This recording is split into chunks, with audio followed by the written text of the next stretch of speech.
Good evening and welcome to Just the News. I'm Faye. We begin with one of the biggest stories to break in recent times, the Pegasus leaks. Now, this is a global collaboration of journalists from across the world who worked together to find a list of possible targets of Pegasus spyware. Now, according to these reports published across the world right now, Pegasus spyware sold by an organization in Israel called NSO Group may have been used to conduct surveillance on about 50,000 people across the world by various governments, but specifically to India, about 300 Indian phones, including 2 serving cabinet ministers, opposition leaders, 40 journalists, and a sitting Supreme Court judge. Now, fresh names have emerged on the Pegasus list today, which include Rahul Gandhi, Prashant Kishore, Ashok Lavasa from the Election Commission, Ashwini Vaishnava, who is the new information broadcast minister, who incidentally was issuing a denial of the government snooping on anyone, while his name emerged as one of the people who could have possibly been a target of the snooping. Prahlad Singh Patel, who is also a sitting minister of the government of India. ADR, or Association of Democratic Reforms, Jagdeep Chokar.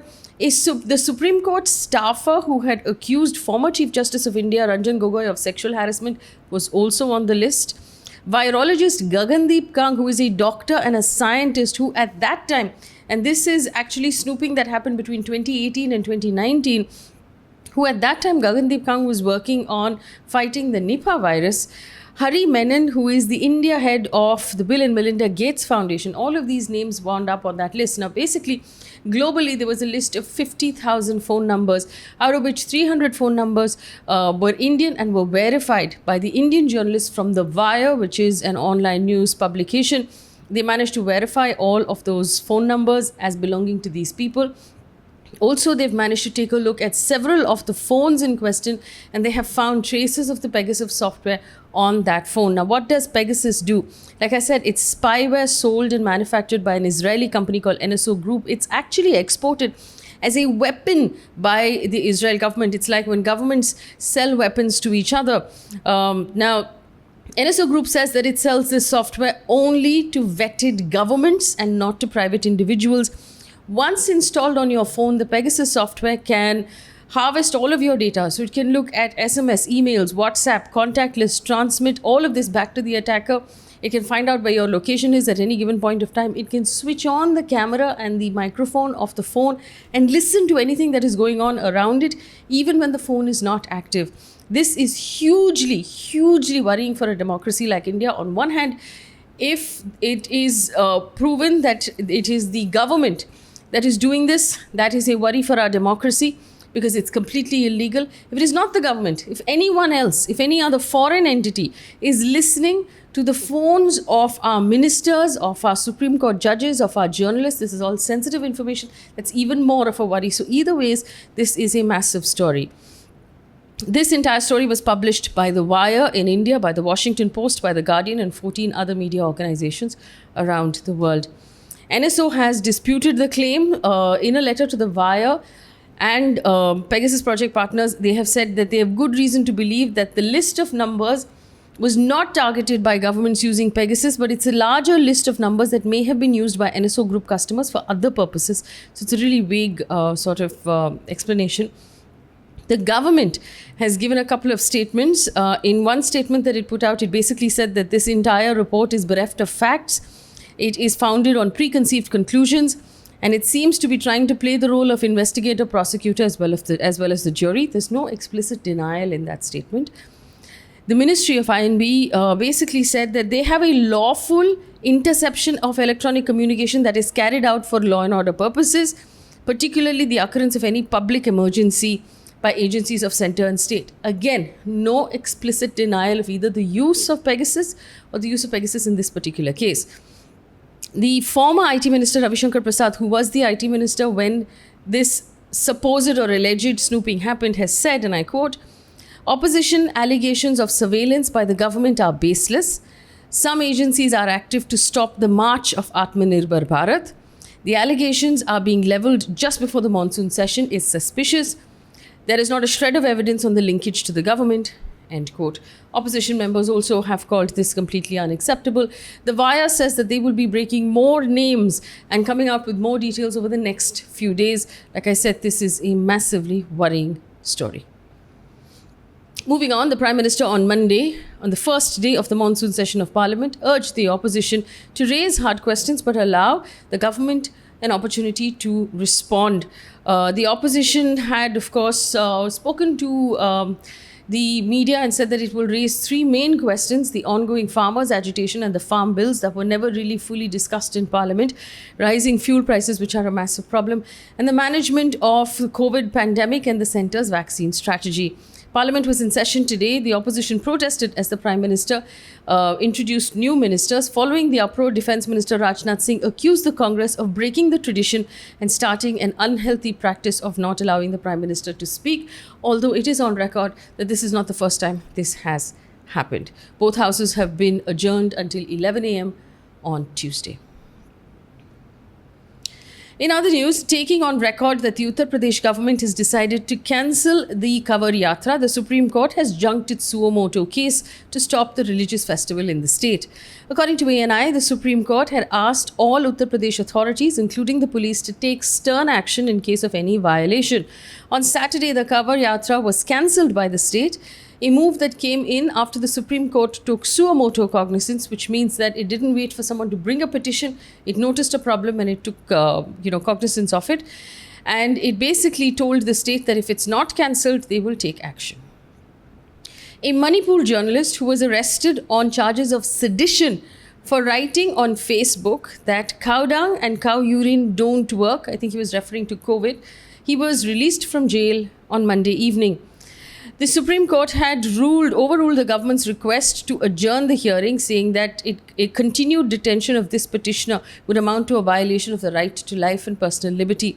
The two-judge bench of Justice Diva Chandrachud and M.R. Shah said, "We are of the view that continued detention would be a violation of Article 21. We direct he be released today with a personal bond of 1,000 rupees."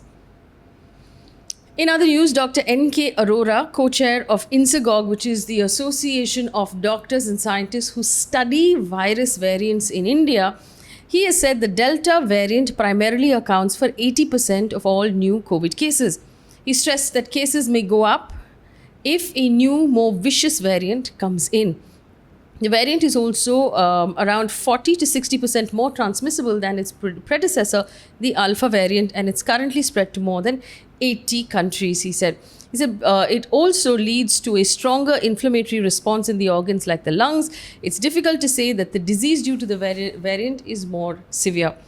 In the meantime, India reported 38,164 new COVID cases, and Kerala logged 9,931 fresh cases as of Monday. On Sunday, Delhi reported 0 COVID deaths for the first time since March this year, but on Monday, it recorded 3 deaths in the capital. The Indian Medical Association on Sunday slammed the Kerala government as it has decided to ease COVID restrictions for Bakri this year. In a statement, the Indian Medical Association, which is an association of doctors, has said that it is, and I quote, pained to see that amid the rise of cases, the Kerala government has issued an order to ease lockdown restrictions on the pretext of religious gatherings of Bakri, end quote. It also warned the government of approaching the courts if relaxations are not withdrawn immediately. Now, the Kerala government has allowed at least 40 people to assemble in a place of worship, and a special relaxation from June 18 to 20th. Shops and business establishments can be opened until 8 p.m. Kerala reported, like I told you, 9,931 new cases in the last 24 hours, and it's seeing a positivity rate of over 10%, which is very concerning. Other states that have announced changes in their lockdowns: Uttarakhand extended its COVID curfew till the 27th of July. Goa has extended its curfew until the 26th of July. Spas, casinos will remain closed in Goa. Haryana has extended its partial lockdown in the state until the 26th of July. Night curfew will remain in force between 11 p.m. and 5 a.m. in Haryana. Now to news coming in from the world of business. Following screenshots that were going viral on social media complaining that Cadbury's allegedly uses gelatin, which is a derivative of beef, in its chocolates, the company has now issued a clarification. Cadbury has said, and I quote, "The screenshot shared on the tweet is not related to Cadbury products manufactured in India. All products manufactured and sold in India are 100% vegetarian. The green dot on the wrapper signifies that." As you can well imagine, negative posts like these damage consumer confidence of our well-respected and loved brands. We request our customers to please verify facts related to our products before sharing them further. End quote. This comes after Boycott Cadbury was trended on Twitter for several users expressed their discontent. News coming in from across the world right now. China has reported its first case of and death from a monkey bee virus, or a BV virus. A 53-year-old veterinarian based in Beijing died of the virus after he dissected 2 dead monkeys in March. According to the Chinese Center for Disease Control and Prevention, he experienced nausea and fever and he died about a month later. Now, his blood and saliva samples have found evidence of the monkey bee virus. But it's very important to note there is no evidence right now of human-to-human infection. So it cannot go from one human to another, which is a good thing. Experts believe that the transfer of the monkey bee virus to humans suggests it may pose a threat to other vets and occupational workers if they come in touch with animal body fluids. Turkey on Sunday condemned the decision by the European Union court to allow employers in the European Union to ban headscarves, or the hijab, under certain conditions as clear violations of religious freedom. So basically, the court ruled that companies are allowed to ban their employees from wearing headscarves if they need to project an image of neutrality to customers. Now, reacting to this, the Turkish Foreign Ministry has said that this is a sign of rising Islamophobia in Europe, where Muslim women in Europe are being subjugated to increasing discrimination for their religious beliefs. Remember, countries like France, Belgium, Netherlands, Bulgaria and Switzerland have already banned burqas. According to health experts, Indonesia has become the epicenter of COVID as it has topped Brazil in reporting the highest number of daily deaths. Indonesia is the most populous country in the world.